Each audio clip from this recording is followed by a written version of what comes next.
Speaker Punjab assembly Malik Ahmad Khan ने कहा है कि पार्लियामान की ज़िल्लत का बायस सैवान में बैठे कुछ लोग हैं। लाहौर में मीडिया से गुफ्तगू करते हुए उन्होंने कहा कि पंजाब असम्बली का माहौल ख़राब करने की इजाज़त नहीं दूंगा। ऐवान में कुछ अरकान ने नासेबा गुफ्तगू की और हुल्लड़बाजी की। स्पीकर की हैसियत से अरकान को मुअत्तल कर सकता हूँ।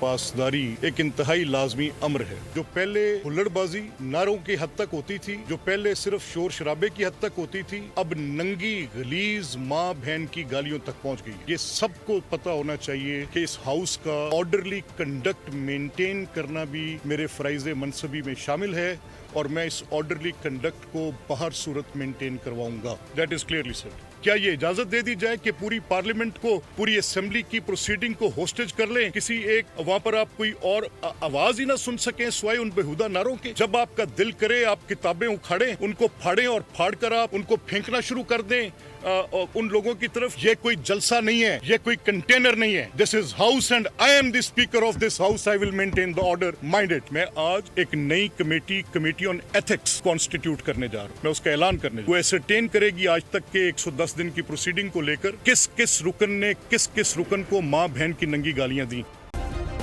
सब्सक्राइब करें और बेल दबाएं ताकि कोई खबर रह न जाए।